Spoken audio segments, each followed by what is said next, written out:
De Afghaanse familie die juist te jaren kregen dat ze toch het land net uitzetten willen, is weer even waarom in Friesland.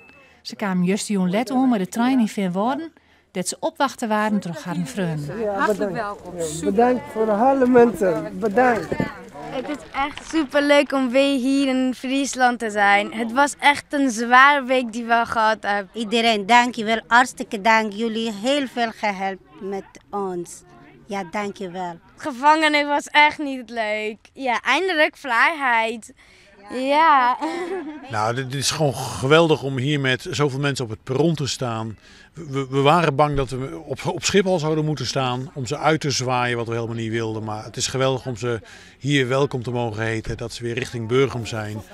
De familie waart verleden week vreed uit het AZC van Burgum helle om uitzet te worden naar Afghanistan. Ze werden naar Zeist gebracht en hier de vliegticket naar Afghanistan al kregen. Dat ze toch in Nederland blijven maaien, ben ze dit weekend even in Burgum om bij te komen van alle spannings van oude weken.